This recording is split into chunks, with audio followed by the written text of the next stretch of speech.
मौजा कोरंबे येथे बिबट्याचा हल्ला, 11 शेळ्या ठार, 3 जखमी.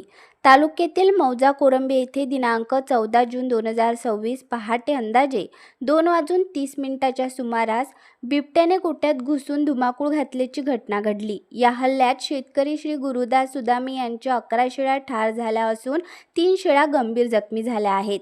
मिळालेल्या माहितीनुसार बिबट्याने रात्रीच्या वेळी सुदामे यांच्या घरालगत असलेल्या गोठ्यात प्रवेश करून शेळ्यांवर हल्ला केला. अचानक झालेल्या या हल्ल्यामुळे परिसरात भीतीचे वातावरण निर्माण झाले आहे.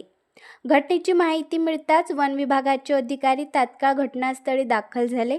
वन परिक्षेत्र अधिकारी नागदेवे मॅडम व क्षेत्र सहाय्यक सौंदळे मॅडम यांच्या मार्गदर्शनाखाली बीटरक्षक डेव्हिड मेश्राम, बीटरक्षक राजाराम राठोड तसेच RRT रॅपिड रिस्पॉन्स टीम यांच्या सदस्यांनी घटनास्थळी भेट देऊन पाहणी केली.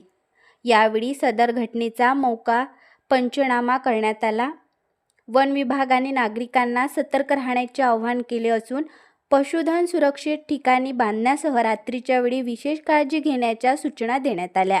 तसेच नुकसानग्रस्त शेतकऱ्यास शासन नियमानुसार भरपाई मिळवून देण्यासाठी आवश्यक कार्यवाही करण्यात येणार असल्याची माहिती वन विभागाकडून देण्यात आली.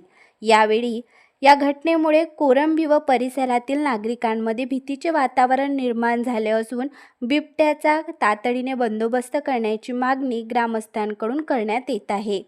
ब्युरो रिपोर्ट, बर्फातील ज्वाला न्यूज, पवनी, भंडारा.